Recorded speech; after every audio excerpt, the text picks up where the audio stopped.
one more guest here for this Tuesday 2-hour March Madness extravaganza. That is professional handicapper Brad Powers from BradPowersSports.com. Brad, how's it going today, brother? Man, it's going well. How you doing on this fine Tuesday? Doing very well, buddy. Appreciate the time as always. And I know you and I had a rather spirited Twitter DM conversation today as we start with college football, as we almost always do on our segments here with Brad Powers. You know, we talked about BetOnline putting up college football season win totals during conference tournaments. So they doubled down, maybe even tripled down, I guess we could say, by putting up games of the year lines the week of March Madness. Yeah, and look, it's not ideal for a sharper guy like myself because, I mean, I'm going to tie my money up with basketball at this point in the season. I mean, I want better, ROI on my investment. I don't need an offshore book holding my money up this time of year for 6 months on some, I would say, very soft numbers here when it comes to game of the year lines. But, now that I'm thinking through it, it maybe makes sense because let's face it, the NCAA tournament's so big. They're going to have so many probably new customers, betting and using their website. I mean, the first 4 days of the NCAA tournament, at least here in Vegas, there's more handle in the first 4 days than there is on the Super Bowl. So I guess I get it from that aspect. They're going to have new people signing up. They'll get excited for college football. They'll hold their money for 6-7 months. I guess from that aspect I get it, but it certainly hurts sharper guys in the marketplace to see lines put up like this. And, obviously the numbers that are wrong are going to get corrected here within a day or two.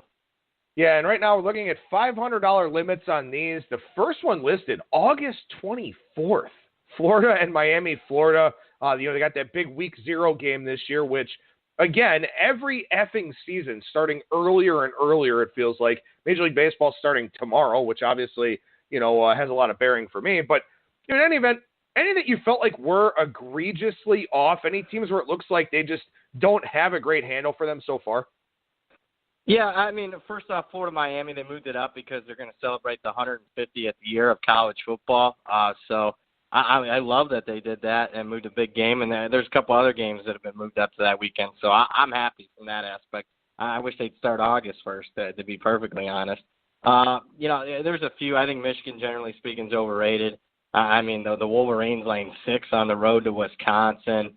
They were laying, nearly a touchdown on the road against Penn State. That line's moved a little bit. More than a touchdown at home against Notre Dame. Nearly a full 7 points against the Buckeyes at home. I think Michigan, they have power rated a few, I would say at least 3 points too high. Those lines are moving a little bit there, but I thought there was a couple of egregious errors. They just have Texas, way too low. And look, this is why it really ticks me off that they did something like this. I mean, for example, LSU opened a 7-point road favorite at Texas. That's down to 3. That number was bet down on the Texas side here. Texas, again, in the Oklahoma game, was listed as a 13.5-point underdog against Oklahoma. That's egregious. I mean, Texas has owned the Sooners, covering 6 of the last 7 here and getting a double-digit point spread. That was way too much in that regard, and that line started to move down. Although, honestly, I'm trying to find that line. I'm not sure. Maybe they took it off the board already.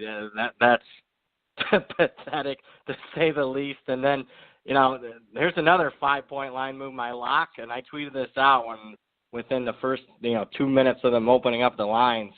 Texas was, a 3-point home favorite against Texas Tech? That's already up to 8, Adam. So, these lines have been worked over quite well. If there's one game left, and I'm just scrolling down through it with updated lines, that's still offering some value. I think, Michigan State against Arizona State, I'll take Michigan State minus 5.5. They have revenge for losing to Arizona State in the desert last year. Arizona State doesn't know what they're going to do at the quarterback spot. Might, go with a true freshman. That would be his first road start. Michigan State's experienced off a down season. Michigan State still right now at minus 5.5. That looks pretty good to me. And it's not a later season game. I mean, it's September the 14th, so, you don't have to tie your money up for an extra month or two. Michigan State -5.5. That'll be your premium best bet here as far as this particular spot goes. Well, and again, even for those that don't have an account over there, those that don't have access to something like that, at least still good to get a frame of reference for what we're looking at with these teams here as we look ahead to the college football season. But all right, let's transition back to college basketball here. And you and I are going to talk about the West region for the NCAA tournament in a minute. But overall, general college basketball postseason tournament betting tips, whether it's NCAA tournament, CBI, NIT, CIT, what is Brad Powers looking to do at this time of the year? Well, I mean, to be perfectly frank, I have some of my stronger plays in the NIT, CBI, and CIT tournaments. You just got unique situations. You get and we've seen it already. You get, the unique factor where some teams just don't care. Other teams are excited to be there. I mean, you don't get that too often in college hoops. It's similar to it's starting to become similar to the college football bowl season, and then we've kind of seen that, today with Arkansas's best player, Daniel Gafford. He's a really good player, going to be a first-round pick in the NBA draft. He said, forget it, I'm sitting out the postseason. No NIT game for me. He's going to get ready for the NBA draft. So to me, that signifies that Arkansas probably doesn't want to be there. Unique trip to Providence. You get situational spots like that in the NIT, CBI, and CIT that you're just not going to see in the NCAA tournament. So, I mean, it's not popular, but, I mean, if you want to, bet for a living, you want more positive EV bets out there, then I would say take a look at some of the NIT, CBI, and CIT matches. Be more than worth your while because, the entire world is betting on the NCAA tournament, and at least generally speaking, a lot of those lines should be the sharpest we've seen all season. Well, and again, this is the thing here that we've been talking about on the show all day, that the NIT, CBI, and CIT offer more value. And we're not trying to downplay March Madness. Everybody loves March Madness. It's a fantastic time of year. But again, as Brad just said there and said it perfectly, if you want to make money, if your goal is to make money and have better edges with your plays, it's in the other three tournaments. If you want to play March Madness, by all means do it. If you feel like you find a really good edge, by all means play it. But the better edges are in those other tournaments, even if the matchups aren't as sexy.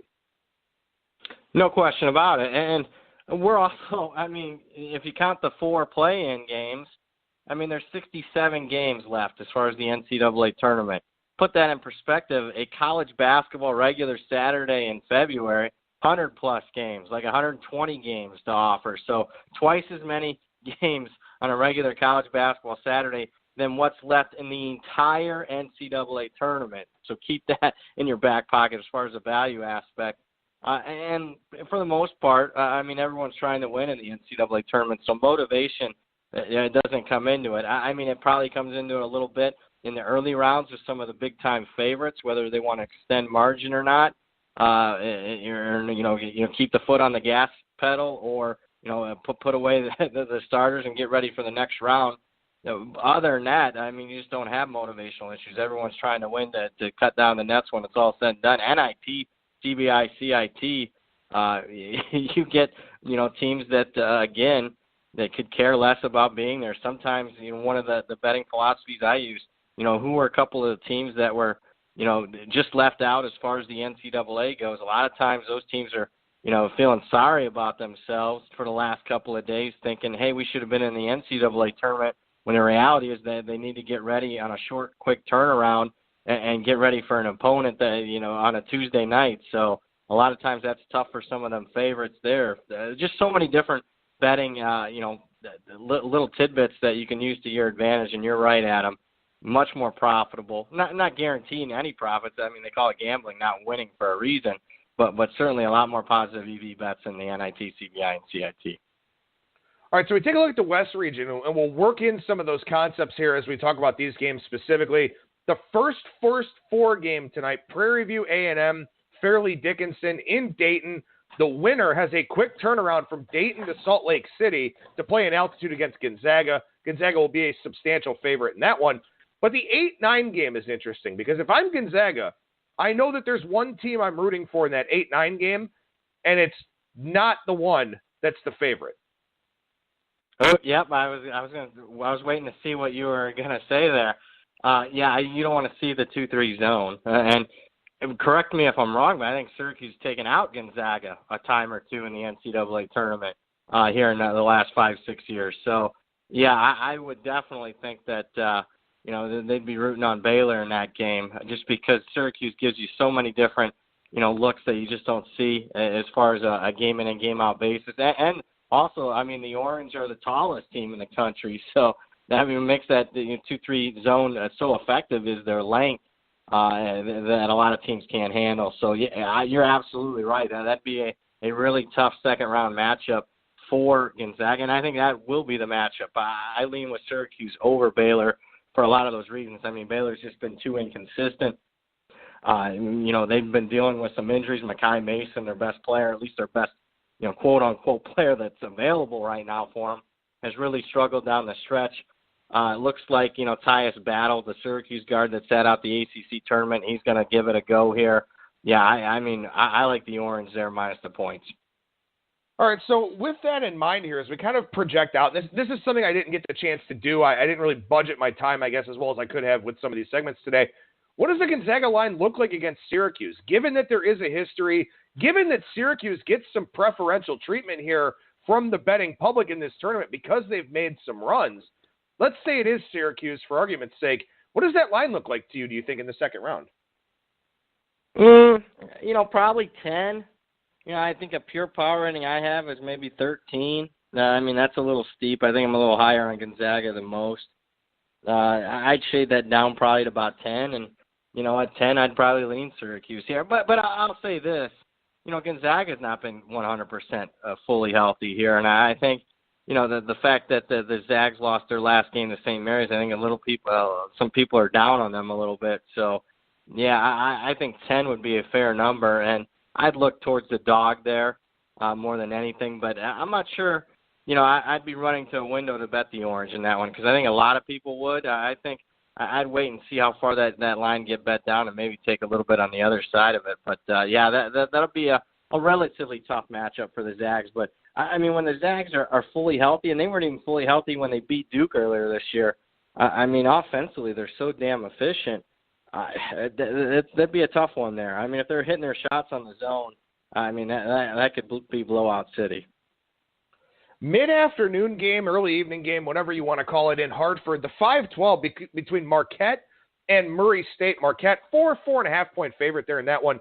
Everybody likes to look for that 12/5 game. I think people believe that it happens more often than it actually does. I think the 5 seed, I believe, is 89-47 in that 5-12 game. So it doesn't happen as often as you think it would. But Marquette feels like the kind of team people want to go against here. Well, yeah, Marquette, because, for a lot of reasons. Number one, they really struggled down the stretch, and part of that, at least the eye test to me says that Marquette's best player, Marcus Howard, who had a very high usage rate, he just looks like he's wearing down towards the end of the season. So I get that, and everyone's going to love the matchup between Ja Morant and Marcus Howard, probably the matchup as far as player-on-player in the entire first round of the NCAA tournament. It just Howard didn't look 100% down the stretch, so I guess advantage Murray State there. But, again, it's pricing the number. If you want to bet the 5, you don't want to bet the 12, Murray State catching 4 here. I got to think 10, 15 years ago, Murray State's probably catching 6 or 7. You're right, a lot of the people love the 12s over 5s, although, you had a run there, 4 or 5 years where the 12s were doing really well. I think the last couple of years, we've had maybe one 12-seed win. So it hasn't been, a slam dunk, a 12/5, at least in the last couple of years like it was for a good stretch there. Right now, the number's 4, 4.5. I would lean with Murray State, but I'm not running to the window to bet it. I think the number's pretty tight, at least according to my power ratings. All right, so the earlier game there in that Hartford pod in the West region is Florida State taking on Vermont. Here's one where Vermont, a team that usually winds up having a really good regular season, either trips up in the conference tournament or doesn't make a whole lot of noise in the NCAA tournament, and they're getting double digits here against Florida State. Yeah, I like Florida State a lot. I think the Noles can make a Final Four run, but I don't think the committee did them any favors here in the first round. Vermont playing relatively close to home in Hartford. I mean, the crowd support will be fully behind Vermont in this game. So, and the early money's on Vermont. But, I mean, Florida State's so deep. I mean, they're inconsistent as Noles are offensively, but they just throw waves and waves of players at you. I mean, they have 11 players that average more than 10 minutes per game. So, unlike most teams that make deep runs in the conference tournament, I'm not necessarily that worried about the Noles because they're so deep. I get it. They went max effort to win in overtime over Virginia Tech, upset Virginia, and played, Duke really well until the final couple minutes in the ACC championship game. Not a great spot. I think Vermont's, especially live first half. I worry if they get wore down a little bit in the second half. But, yeah, I think my favorite play would probably be Vermont plus the points in the first half. And we'll see if this line continues to cater. I mean, when it's all said and done, I might actually be leaning with Florida State. So is that something you do look to utilize quite a bit here, some derivative stuff in terms of, you mentioned why you think Vermont could be live in the first half, maybe teams that, play a buzzer beater thriller, fade them in the second half of the next game. Is that more of your approach for the NCAA tournament than, compared to the other ones? Yeah, no question about it. More derivative. You got to get creative because I think, generally speaking, that the lines are relatively sharp. Unless I'm just going contrarian with the public, then I'm paying, getting some cheap lines. But on the whole, I think that your best value bets are derivative bets, and just generally speaking, I mean, how often do you see these games that are really tight first half, slower tempo, every possession matters? You're looking up at the scores across the top of the screen, and how many times have you seen a big dog, really being in it early in the game, 15, 20 minutes in, and a double-digit dog is only trailing by 3 or so at halftime. So, a lot of times they get in trouble in the second half. So, a lot of times I'm seeing myself, taking some dogs in the first half because, the lines just aren't cheap. I want to take more dogs than favorites. The problem is, in the last 5 or 6 years, it seems like, and not only sharps, but even the sharper squares are doing the same thing. All right, so we move to the Tulsa pod here in the West region, and Buffalo has to wait to find out who they'll play. They'll find that out tomorrow night with the winner of Arizona State and St. John's. I guess let's go ahead and start with that. We haven't talked too much about the play-in games here on today's show, but St. John's 1.5-point dog here in Dayton to Arizona State, total in the mid-150s. Do you have a lean in that game? I like Arizona State and have bet Arizona State here. I think you have a unique, that's not getting properly priced in the marketplace, and it's just quite simply Arizona State was played in a first 4 play-in game last year. I mean, these games in Dayton are so unique as far as travel, rest, and getting ready for it. I like the fact that just last season Arizona State played, and they got beat by Syracuse, but it wasn't a bad performance by any stretch of the imagination. I think they lost by 4 there. So I think that's a major advantage. I mean, if you look at the offensive and defensive rebounding percentages, Arizona State clearly the superior team. I expect the Sun Devils to dominate the boards. And generally speaking, I think St. John's is overrated. Why? The Johnnies played one of the weakest non-conference schedules in the entire country. I think it's like number 327 on KenPom. And what did St. John's do? Well, kudos. They took care of business. They went 12-0 in non-conference, taking advantage of that weak slate. Once they hit conference play, an average Big East, I think that it's a very well-balanced Big East, but not a lot of, superior top 10, top 15 caliber teams. St. John's had a losing record after that 12-0 start. Give me Arizona State. I think people are dogging the Pac-12 a little bit too much here. I like the Sun Devils minus the 1.5. Well, and then what's going to be interesting, as Brian Blessing mentioned in our first segment today, if Arizona State wins that game, you've kind of got, teacher versus student with Nate Oates and Bobby Hurley. So that's a really intriguing storyline for the 6-11 game in Tulsa. It certainly is. It'll be interesting to see. I mean, Buffalo will come out favorite. It'll be, it'll be interesting to see how big of a favorite. Maybe, I'm expecting maybe 5 or so there. That'll be a tough return spot as far as travel goes for Arizona State because they didn't get that last year. I think I'd be more inclined to lean with student over teacher there. The Bulls are really good. I mean, from a regular season aspect, Buffalo had one of the greatest regular seasons of any team in MAC history, probably back to the 60s when Bowling Green was really good. All right, so let's look at Texas Tech and Northern Kentucky. And, Texas Tech made a very nice run last year for Chris Beard, bowed out very early in the Big 12 Conference Championship, which I think a lot of people were surprised about. They take on Northern Kentucky here. Northern Kentucky, the winner from the Horizon League. This is kind of an intriguing one to me because I feel like, and as of course we saw with Virginia last year against UMBC, these teams that play really slowly can have some issues in some of these first-round games against teams that they are clearly better than. I don't know if Texas Tech falls under that umbrella here because I don't know how good Northern Kentucky is, but it's just always something that's in the back of my mind in these types of 3-14 games. Yeah, it is. And, just, talking about it, Tech, why is it tough to lay a lot of points when a team's going slower tempo? Because fewer possessions, fewer opportunities to extend margin. Northern Kentucky, as far as tempo, is pretty average. Texas Tech below average. And offensively, Texas Tech, closed the season a little bit stronger than what they did at the start. I mean, they were really having some significant problems early on the season, covering some spreads as a favorite to get margin. The offense improved, but you're right, had a head scratcher of a loss in the Big 12 tournament. Extra rest here for a team that went to the Elite Eight a year ago. If push comes to shove here, I don't have a strong take, but I would lean with Northern Kentucky here plus the 14. My power ratings have it pretty much close to the number, but when push comes to shove, I'd rather be on the take here than laying it. Well, and that's the thing. I mean, Northern Kentucky getting 2 touchdowns here in this game, and Texas Tech could very easily suffocate them, hold them to, the high 40s, low 50s, and not have to do a whole lot offensively to cover this number. But that's always an interesting thing to me. These teams that bow out early in the conference tournament, a lot of people may kind of be like, well, maybe they're not that good. Maybe I want to fade them. I don't know, man. I think the rest is a good thing for a lot of these teams that already know they're a high seed. Not to say that Chris Beard punted that game by any means, but it's hard to find explanations for, Texas Tech losing that badly to a West Virginia team that's, hosting games in the CBI this year? Yeah, they bought themselves. They paid the 50 G's to get into that tournament with a losing record. So, that's an interesting take there. Maybe West Virginia is trying to go for the throat and get a tournament because by far, as far as power rating goes, even though they have a losing record, they're the best team in that tournament. Just another unique tidbit there, why I love handicapping the smaller tournaments. But you're right. I don't look at it as a negative, really, that they bowed out against West Virginia. In fact, that's an attention getter for if I'm a head coach. That to me, and that's why I'm not all in on Northern Kentucky. I just lean. I don't like it. I'm not going to bet it.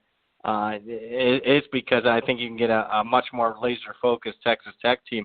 A Texas Tech team that really, since the start of February, their only non-covers was, questionable motivational spot against Oklahoma State at home and that West Virginia game. Other than that, they were crushing teams in their last 10, 11 games. So that would be my worry here. And another derivative bet, if you're looking towards the dog, this is another one where I'd look for Northern Kentucky in the first half, and because I'm worried about that, Texas Tech number 1 defense in the country putting the stranglehold almost like a boa constrictor and squeezing the life out of Northern Kentucky in the second half. So if you're going to look towards the dog, I think first half is your more positive EV bet.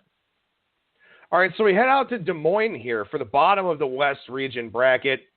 Nevada and Florida. Nevada's down to a 2-point favorite, and I kind of got some alarm bells ringing in my head about this game.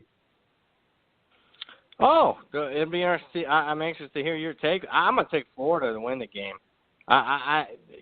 Believe it or not, Florida at number 30 in KenPom's ratings is the best team Nevada's played all season. The best team, number 30 in the country. I think it might be a little bit of a culture shock for Nevada. Look, the Wolfpack made the deep run last year, but very fortunate to do so. Some significant come-from-behind wins against Texas and Cincinnati got them there. It's a very maddeningly inconsistent team. Looks like Jordan Caroline, their guard, is going to play, but we'll see how healthy he really is.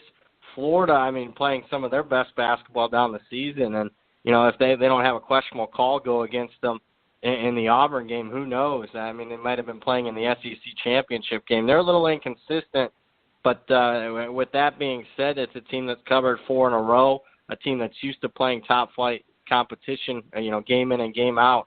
I'm going to take the Gators. I actually took them in my bracket to advance. So they won the game outright. I like Florida here, too, and that's what I mean about this line coming down. I know there's a lot of public-driven line moves going on right now. This one feels of the sharper variety to me because this Nevada team, I mean, look, it's hard to say that the Nevada team, it's 29-4, has underachieved on the season, but they really have. They have. I mean, the only time I feel like they've flipped the switch and stepped up is when they had a point to prove, like blowing out San Diego State in the regular season rematch, blowing out New Mexico in the rematch there. I just don't think that you can flip the switch like that in March Madness as a team that's a mid-major like Nevada that, as you just mentioned, really hasn't played a significant schedule. And now they run into a Florida team, really good, really well coached year in and year out from a much better conference. And I haven't seen it from Nevada. I know that there's a bunch of individual talent there. I don't know if Musselman's not maximizing it. I don't know if they're not playing as a unit. I don't know what it is. But this team has underachieved, and I will not trust them in this game. Yeah, I mean, it's tough trust. I mean, they're 1-7 against a number of their last 8 games, coming down a senior-laden team. You thinking wanting to make a statement last go-around. They haven't. And I'll have to dive through it, but I have to think, I mean, if you're blindly betting against Nevada in the first half, it's a very slow-starting team. And they started this stuff at the end of last season. Very slow starters, so if you're betting against Nevada in the first half, but then, I mean, playing on them in the second half, I mean, they don't put a complete performance together. Very rarely do they. Even in the San Diego State game, I think if you'd have taken San Diego State plus the points in the first half, you would have covered, even though Nevada ended up winning the game by 30. They're maddeningly inconsistent. For a very mature team, we've seen them have breakdowns. We all saw the tape after the Utah State loss, very emotional. To me, that's more of a freshman, sophomore dominated team, not a team as experienced as Nevada. I don't like them here, and again, I think they bow out. Florida takes care of business. For the second straight year, Michigan plays Montana in the first game. This time it's the 2 versus 15 game here. Michigan shouldn't have any problems with Montana. I mean, I guess you can argue it's a revenge spot for Montana as a 15.5-point dog. But for Michigan, obviously, they're looking ahead to the next game, wondering if they're going to get Nevada or Florida. What do you think about the Wolverines here? I mean, obviously made that huge run in the Big Ten tournament last year, carried that over to the NCAA tournament, made it all the way to the finals. They're going to get a tough draw in this 7-10 game. I think Texas Tech or Buffalo or even Arizona State, with the talent that they have, tough Sweet 16 game. How far does Michigan go for you? Yeah, I don't like them. I think they get upset second round, whether they play Florida or Nevada. Michigan's not very deep. We saw them run out of gas from time and time again, specifically in the Michigan State games where they blew second-half leads in all 3 of those contests. I think the Wolverines are in the bottom 10 when it comes to bench minutes, meaning that they don't utilize the bench much here. So, to me, when you got a big favorite and you got a team that's depth shy, I wonder if they can serve minutes a little bit for some of their starters in this game to get them ready for what's going to be a very tough second-round game no matter who they play. Now, I'm on the Montana side here. They relatively played with Michigan last year. I think they lost by 14, so they're not going to be overwhelmed by the Wolverines. And, Michigan, record looks good, especially when they're not playing Michigan State, but I don't have the same positive vibes that I got from Michigan coming out of that tournament, the Big Ten tournament last year. This year's team, there's just some things missing with this year's team, and I'll be on the Grizz here plus the 15.5. All right, well, I guess since you said that you're kind of going through your bracket already, nobody else really mentioned it too much on the show. Who's your Final Four? Who's your national champion? You know what? I'm going to go with Duke. That's not going to, be a major shock. Wow, way to go out on a limb. Yeah. Way to go out on a limb, dude. Although something tells me if they play Michigan State in that Elite Eight, give me on Michigan State. I mean, I know Michigan State's had a couple of injuries, but a very senior-laden team, not afraid to muck it up. I think they'll punch Duke in the face there. So, I mean, if Michigan State gets there to the Elite Eight, I think that's a very tough matchup for Duke. But I'll take the Blue Devils. I'm on the other side of the bracket. Yeah, I like Kentucky. I think Kentucky just blew it against Tennessee. Otherwise, I think the Wildcats would have been a 1 seed. They already beat North Carolina earlier this year. Yeah, I like Kentucky, Duke, and boy, again, not going with too much. Definitely going chalk there. Duke, Kentucky national championship game. Does Virginia make the Final Four? I think they got a relatively good draw. I mean, in their region, the South, a lot of these teams are very similar style to Virginia, very slow tempo, grind it out defensively, and Virginia's just the best of the bunch when it comes to that style of play. So they don't I don't think they're going to face a team with a lot of length, a team that can really get after them as far as transition that sometimes Virginia struggles with.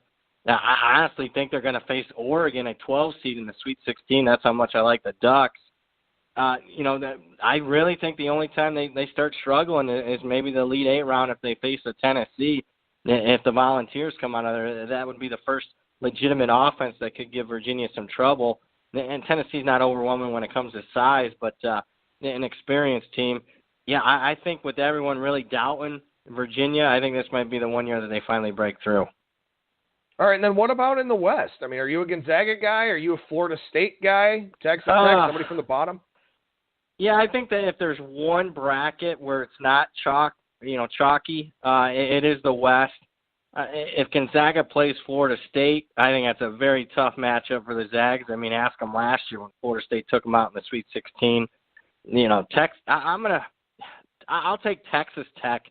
I think defensively is a team that can be very dangerous and maybe come out of there. I really like the Zags, but I just think they got a tough draw, not only against Florida State in the Sweet 16, but also against Syracuse in round number 2 is going to be a very tough spot for them. I kind of like Texas Tech coming out of there as a 3 seed, but I do think that's the bracket where we're going to see some multiple upsets. Brad Powers, professional handicapper over at BradPowersSports.com. What's going on over there right now, man? Yeah, right now, if you're looking to get the March Madness package, you'll get daily email updates. That's VIP service. So not only are you going to get NCAA tournament action, of course, you'll get NIT, CBI, CIT. It's $99 for the rest of the season, all the way through the national championship game.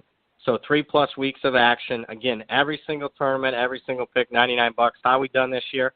Not too shabby. 57% on every single college basketball pick we have released here in the last 3 months or so. I think a sample size of nearly 200 games, 57%. That's winning, last I checked. So check it out, BradPowersSports.com, $99 for the March Madness VIP package. And make sure that you follow Brad on Twitter at BradPowers and the number 7. Brad, always a pleasure, my friend. Thank you so much for joining me. We'll chat with you again next week. All right, take care, my friend. Enjoy the tournament.